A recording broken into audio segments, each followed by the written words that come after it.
الحمدللہ رب العالمین والصلاة والسلام علی سید الانبیاء والمرسلین اما بعد فاعوذ باللہ من الشیطان الرجیم بسم اللہ الرحمن الرحیم۔ الحمدللہ پروگرام الہادی میں قرآن عظیم سے متعلقہ آیات آپ کی خدمت میں پیش کرنے کا شرف حاصل ہو رہا ہے، اور اس سے متعلقہ درس قرآن کا سلسلہ جاری و ساری ہے۔ اور جیسے کہ ہم نے آپ کو پہلے بھی بتایا تھا کہ ہم قرآن عظیم کی مختلف آیات پر درس کریں گے،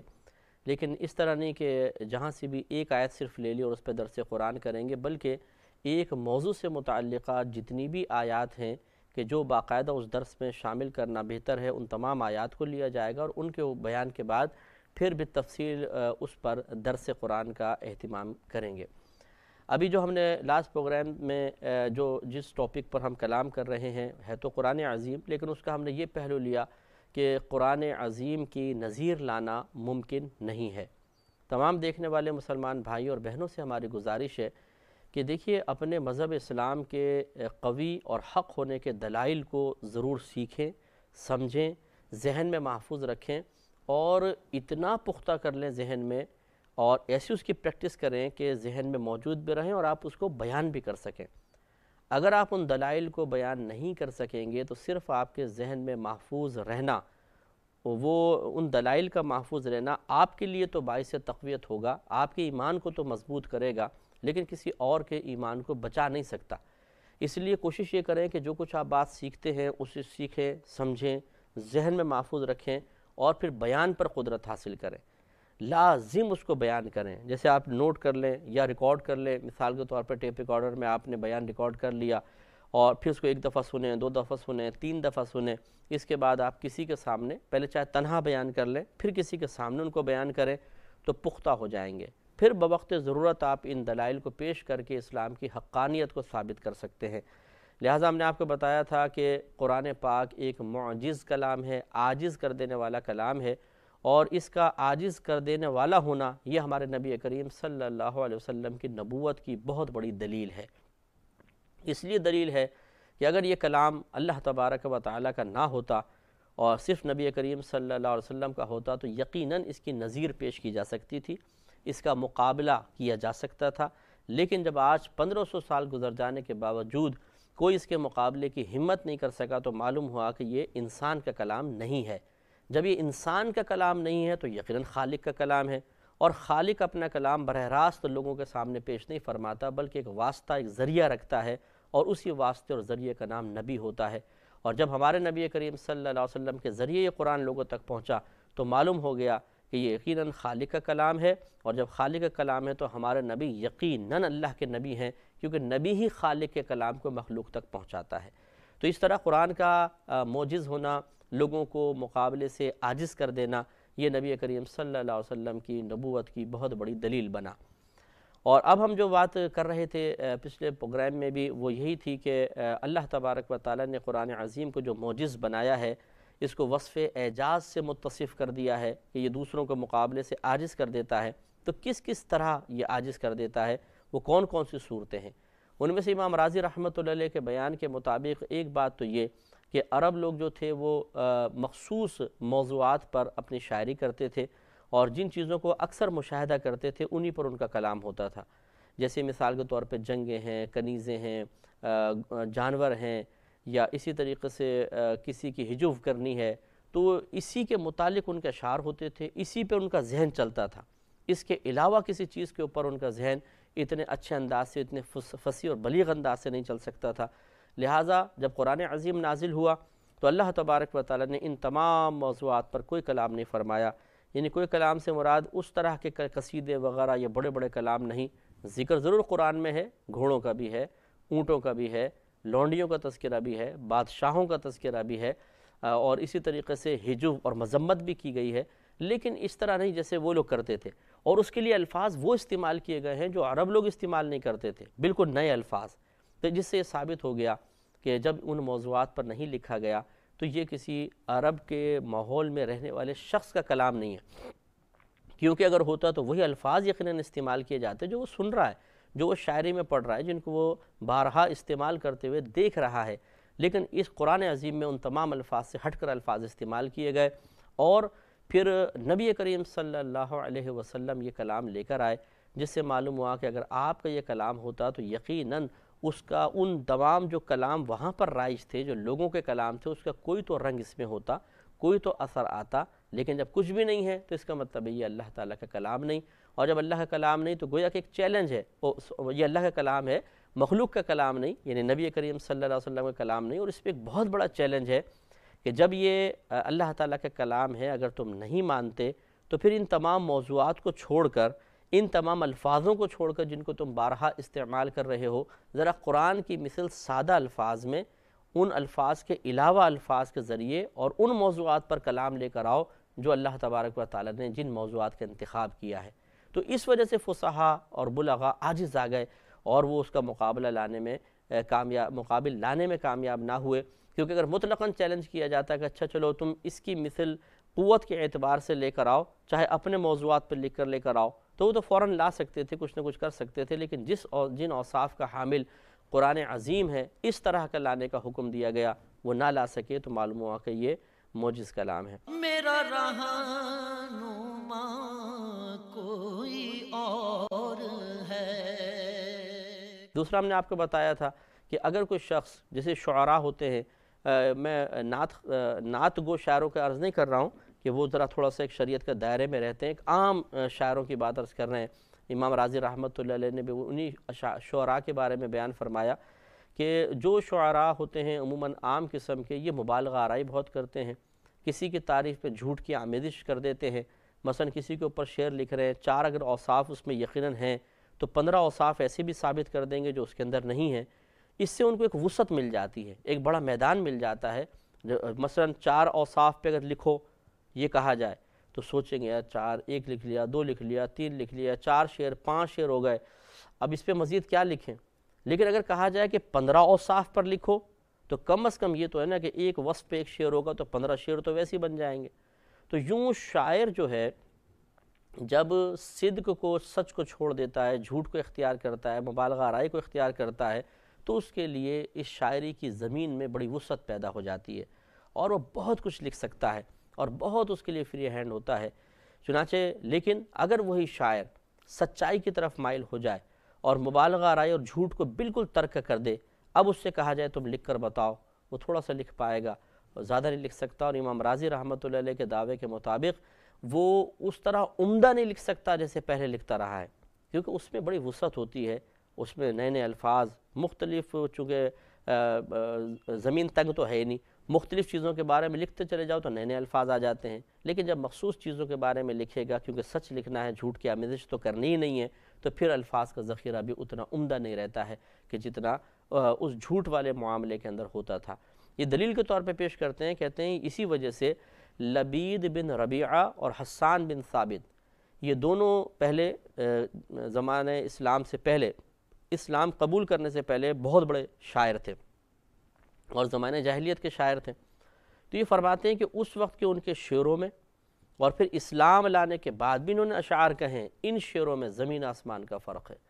ان میں فصاحت و بلاغت کا رنگ بہت زیادہ ہے، اور اسلام لانے کے بعد جب سچائی کو اختیار کیا اور جھوٹ کو چھوڑ دیا،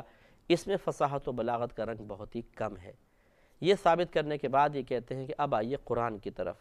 قرآن عظیم میں کوئی جھوٹی بات بیان نہیں ہوئی، سب سچ باتیں بیان ہوئیں، اور اس کے باوجود وہ فصاحت و بلاغت ہے، وہ الفاظ کا کثیر ذخیرہ ہے کہ عرب لوگ حیران رہ گئے کہ اگر ہم سچ لکھنا چاہیں گے اور اتنے سارے الفاظ کا ذخیرہ لانا چاہیں گے تو نہیں لا سکتے ہیں۔ مبالغہ آرائی میں تو کر سکتے ہیں، لیکن جب سچ بولنے پر آئیں گے تو پھر ان کو الفاظ نہیں ملے اور نہیں ملیں گے، یقیناً نہیں ملیں گے، اور اتنی وسیع جتنا جھوٹ کو آمیزش کے ساتھ وہ وسیع نظمیں، وسیع قصیدے لکھ سکتے تھے، سچ کو ملحوظ رکھتے ہوئے نہیں لکھ سکتے تھے۔ تو ثابت ہو گیا کہ قرآن کا ایک چیلنج کا پہلو یہ بھی ہے کہ ایسا کلام بنا کے لے کر آؤ جو بالکل سچائی پر مشتمل ہو، اس میں مبالغہ آرائی اور جھوٹ کی کوئی بھی آمیزش نہ ہو، اور وہ لوگ اس سے عاجز آ گئے۔ لہٰذا معلوم ہوا کہ قرآن کو جو معجز قرار دیا جا رہا ہے، اس کے عاجز کر دینے کا ایک پہلو یہ بھی ہے کہ اس میں صرف سچائی کو اختیار کیا گیا، جھوٹ کو چھوڑا گیا، اس کے باوجود الفاظ کا بہت ذخیرہ، سلاست و روانی اور فصاحت و بلاغت کا عظیم مظاہرہ کیا گیا، جس سے معلوم ہوا کہ مخلوق کا کلام نہیں، اور اس کے نظیر لانا عام آدمی کے بس کی بات ہے ہی نہیں. خاص بھی نہیں لا سکتا. عام میں اس لیے عرض کر رہا ہوں کہ جو عام لوگ ہیں وہ اس کی نظیر پیش کر ہی نہیں سکتے ہیں، اور سب عام ہی ہیں، انبیاء علیہ السلام خاص ہیں، اور وہ خواص اس کا مقابلہ کریں گے نہیں. لہٰذا اس لیے کوئی بھی عام آدمی اس کا مقابلہ نہیں کر سکتا ہے. اس کے بعد یہ فرماتے ہیں کہ اگر آپ کسی کے بھی کلام اٹھا کر پڑھ لیں، چاہے کتنا ہی فصیح کلام کیوں نہ ہو، اگر وہ بالفرض قصیدے وغیرہ لکھے ہیں تو 10-12 شعر اگر فصیح ہیں، اس کے بعد آپ دیکھیں گے غیر فصیح شعر شروع ہو جائیں گے. کوئی بھی آپ کتاب دیکھ لیں، کتاب کا ایک صفحہ بڑا ہی بہترین لکھا ہوگا، الفاظ ایسے ہوں گے آپ کہیں گے واہ مزہ آ گیا، لیکن 2-4 صفحے چھوڑ کے جب آپ پہنچیں گے تو وہ جو ایک پاور گرفت ہوتی ہے قلم کے اوپر، ایک مضبوطی ہوتی ہے، وہ نظر نہیں آئے گی. جس سے معلوم ہوا کہ اگر مخلوق کا کلام ہوگا تو وہ الف سے لے کر یہ تک مکمل طور پہ فصیح و بلیغ نہیں رہے گا. اگر شعر ہیں، بعض شعر بہت اچھے، بعض کمزور. اس لیے آپ دیکھیں نعت خوان بھی جب نعت پڑھنے کے لیے آتے ہیں تو وہ اگر 15 شعر ہیں ایک نعت میں تو وہ ٹک مارک کرتے ہیں کہ کون کون سے شعر لے لیں، اس لیے کہ ان کو پتہ ہوتا ہے یہ شعر جو ہیں یہ بڑے قوی اور مضبوط مضامین پر مشتمل ہیں. یہ شعر بھی بہت اچھے ہیں کیونکہ نعت رسول مقبول صلی اللہ علیہ وسلم کے شعر ہیں، لیکن ان میں مضمون کی اتنی گہرائی نہیں ہے جتنی دوسرے میں ہے. اس کا مطلب یہ ہوا کہ مخلوق کے کلام کے اندر افضل و مفضول کی گنجائش ہوتی ہے. اسی طریقے سے تحریر دیکھ لیں کہ بعض اوقات آپ ایک کتاب پڑھنا شروع کرتے ہیں، چند صفحے پڑھتے ہیں تو مزہ آ جاتا ہے، لیکن پھر کچھ آگے جا کے آپ کہتے ہیں کہ اب تو بور ہو گئے، اب ان کی گرفت جو ہے نا قلم کی وہ کمزور ہو گئی ہے. لیکن قرآن عظیم کو اٹھا کے پڑھیں، شروع سے پڑھیے، الف لام میم یا الحمد سے آپ شروع کریں اور والناس تک. پورا قرآن ایک جیسی فصاحت و بلاغت ہے، کہیں پر بھی کوئی کمزوری نہیں ہے کسی مقام پر. اب یہ تو ہر شخص نہیں جان سکتا، یقینی سی بات ہے جو عربی لغت جانتے ہیں یا گہرائی کے ساتھ وہ فصاحت و بلاغت سبق پڑھے، انہوں نے فصاحت اور بلاغت کے مضامین کو باقاعدہ دیکھا ہے، وہی جان سکتے ہیں کہ شروع سے لے کر آخر تک اللہ تبارک و تعالیٰ کے کلام میں کہیں پر بھی کمزوری نہیں ہے، ایک جیسا کلام. میرا رہنما کوئی اور ہے. معلوم یہ ہوا کہ قرآن نے یہ بھی چیلنج دیا کہ ایسا کوئی کلام بنا کے لاؤ قرآن عظیم کی مثل جس کا شروع سے لے کر آخر تک بالکل ایک جیسا ہو، کہیں پر بھی کوئی غیر فصیح چیز نظر نہ آئے. لیکن ایسا نہ ہو سکا. اسی وجہ سے لوگ عاجز آ گئے کہ اگر وہ لکھنے بیٹھتے تھے، ایک صفحہ لکھا، 2 صفحہ لکھا، بہت اچھا لکھ لیا، تیسرا صفحہ کمزور نکل آیا اور وہ قرآن کے مقابلے کی پھر صلاحیت نہ رکھتا تھا. تو معلوم ہوا کہ قرآن کا عاجز کر دینا اس اعتبار سے بھی تھا کہ ایسا فصیح و بلیغ کلام جو شروع سے آخر تک بالکل یکساں فصاحت و بلاغت رکھتا ہو، ایسا کوئی لا کر بتائے اور وہ نہ لا سکے. معلوم ہوا کہ یہ مخلوق کا کلام نہیں، کیونکہ اگر مخلوق کا ہوتا تو کہیں فصیح ہوتا اور کہیں غیر فصیح ہوتا، جبکہ قرآن عظیم میں غیر فصیح کی کوئی گنجائش نہیں، صرف فصیح چیزیں ہیں. اس کے بعد چوتھی انہوں نے جو وجہ بیان کی ہے وہ یہ ہے کہ اگر یہ اللہ تبارک و تعالیٰ کا کلام نہ ہوتا، مخلوق کا ہوتا، تو انسان جب کوئی چیز بیان کرتا ہے اور اس کو بالفرض ایک دفعہ بیان کی، پھر دوبارہ، پھر تیسری مرتبہ، یعنی اس میں تکرار کی، تکرر کے ساتھ اس کو ذکر کیا، تو وہ ایک مقام پہ اگر بہت اچھے انداز سے بیان کر لے گا، دوسرے مقام پہ کمزور. اگر اسی بات کو 2 مقام پہ چلے اچھے انداز سے بیان کیا، تیسرے مقام پر بیان کرتے ہوئے 10 بار سوچے گا اب میں کیا تبدیلی پیدا کروں، پہلے 2 مرتبہ بیان کر چکا اور اس سے تو تمام میں نے پہلو گھیر لی، اب تیسری مرتبہ کس طریقے سے پیش کروں. تو اگر پہلی مرتبہ اس نے چاشنی قائم رکھی، دوسری مرتبہ تھوڑی کم ہوگی اور تیسری مرتبہ لازم کم ہوگی. حالانکہ قرآن عظیم اٹھا کے پڑھ دیجئے، امام راضی رحمۃ اللہ علیہ فرماتے ہیں قرآن عظیم میں اللہ تبارک و تعالیٰ نے بعض مضامین کو کئی مرتبہ بیان فرمایا ہے، اپنے خالق ہونے کو، مالک ہونے کو، جنت کے معاملے کو، دوزخ کے معاملے کو، آخرت میں اٹھنے کے بارے میں، آدم علیہ السلام کا واقعہ، موسیٰ علیہ السلام کا واقعہ، نبی کریم صلی اللہ علیہ وسلم کے ساتھ جو کفار کے معاملات تھے ان کی نشاندہی اللہ تعالیٰ نے قرآن عظیم میں کئی مقامات پہ کی. مضمون ایک ہے، لیکن تکرار کے ساتھ آنے کے باوجود کسی مقام پہ کوئی نہیں کہہ سکتا کہ یہاں چاشنی زیادہ اور یہاں چاشنی کم ہے. ہر مقام پر تکرار کے باوجود اس کی لذت، اس کے مزے کو، اس کی فصاحت و بلاغت کو قائم رکھا، جس سے معلوم ہوا کہ یہ مخلوق کا کلام نہیں. کیونکہ اگر مخلوق کا ہوتا تو ایک ہی بات کی تکرار سے انسان اپنی بات کے اندر اثر قائم نہیں رکھ سکتا، جبکہ قرآن نے ہر مرتبہ جتنی مرتبہ باتوں کو دہرایا اس کے اثر کو قائم رکھا ہے. تو یہ بھی گویا کہ ایک چیلنج تھا کہ تم ایسی بات لے کر ایسا قرآن بنا کے لاؤ یا ایسی کتاب بنا کے لے کر آؤ جس میں ایک ہی مضمون کو کئی بار بیان کیا گیا ہو اور ہر بار اس میں ایک نئی لذت ایک نئی چاشنی ہو، تم ایسا بھی نہیں کر سکو گے۔ معلوم ہوا جب قرآن میں ایسا ہے تو وہ مخلوق کا کلام نہیں بلکہ وہ اللہ تبارک و تعالیٰ کا کلام ہے۔ اسی طرح اللہ تبارک و تعالیٰ نے یہ کہتے ہیں کہ قرآن عظیم میں عبادات کو واجب کرنے کا تذکرہ فرمایا، بری چیزوں کو حرام قرار دیا، اچھے اخلاق کو اختیار کرنے پر برانگیختہ کیا۔ اسی طرح اللہ تبارک و تعالیٰ نے بری چیزوں کو چھوڑ دینے کا حکم دیا، دنیا کو ترک کرنے کا، آخرت کو اختیار کرنے کا حکم دیا۔ اور یہ جو چیزیں ہیں یہ فصاحت کو بہت ہی کم کرنے والی ہیں۔ یعنی اگر کوئی آپ سے یہ کہے، مثال کے طور پہ ایک فصیح شاعر ہے، اسے کہیں کہ چلو تم دنیا کی مذمت اور آخرت کی فوقیت پر بولو، اچھے اخلاق کی ترغیب کے لیے کچھ اشعار لکھو، تو وہ بہت ہی کم لکھ سکے گا، الفاظ کا ذخیرہ بڑا کم ہوگا اور تھوڑا سا لکھنے کے بعد ذہن نہیں چلے گا۔ امام رازی رحمۃ اللہ علیہ فرماتے ہیں کہ یہ ایسے موضوعات ہیں کہ جن پہ تفصیلی کلام لکھنا عام آدمی کے بس کی بات نہیں، اگر لکھے گا بھی تو اس میں پھر چاشنی اور روانی اور اس کے اندر جو ایک فصاحت و بلاغت کا رنگ ہے وہ ہر جگہ قائم نہیں رہ سکتا ہے۔ جبکہ قرآن عظیم نے بارہا ان چیزوں پہ کلام فرمایا اور جتنی مرتبہ کلام فرمایا بہت ہی نفیس انداز سے کلام فرمایا، اور یہ جو موضوعات تھے جن پر کلام کرنا عربوں کے لیے بہت ہی دشوار تھا، اللہ تبارک و تعالیٰ نے اس پہ بہت ہی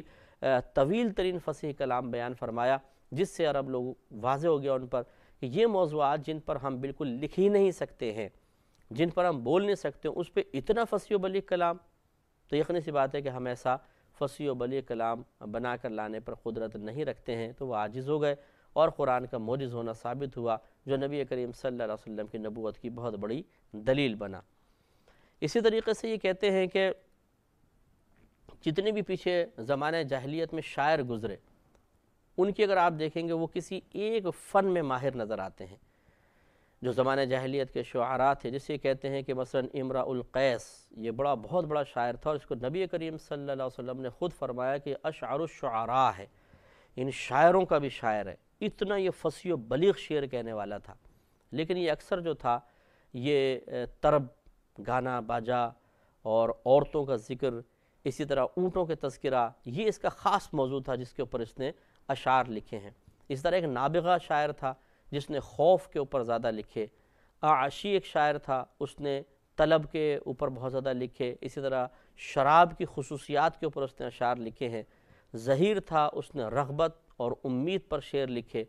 اور اسی طرح یہ کہتے ہیں خلاصہ کلام یہ ہے کہ ہر شاعر کسی ایک نہ ایک فن، کسی ایک موضوع پر کلام کرتا ہے جسے ان لوگوں نے کیا۔ اگر اس شاعر کو کوئی دوسرا موضوع دے دیا جائے، اس پہ قلم اٹھاتے ہوئے 10 دفعہ سوچے گا۔ مثال کے طور پہ ایک نعت کسی نے نہیں لکھی کبھی بھی، اور اشعار بہت لکھے، اس سے کہیں نعت لکھو، اور نعت کو شاعر سے کہیں کہ تم ملک پاکستان کے لیے شعر لکھ دو، یہ نہیں لکھ سکتے، ذہن کام ہی نہیں کرے گا اور الفاظ بڑے کمزور سے ہوں گے۔ قرآن عظیم میں ہر ٹاپک پہ کلام ہوا، ہر موضوع پہ کلام ہوا، جس سے معلوم ہوا کہ یہ مخلوق کا کلام نہیں، کیونکہ ہر فن کو اس میں، ہر علم کو بیان کیا گیا۔ مزید بھی یہیں سے کلام کریں گے۔ نیکسٹ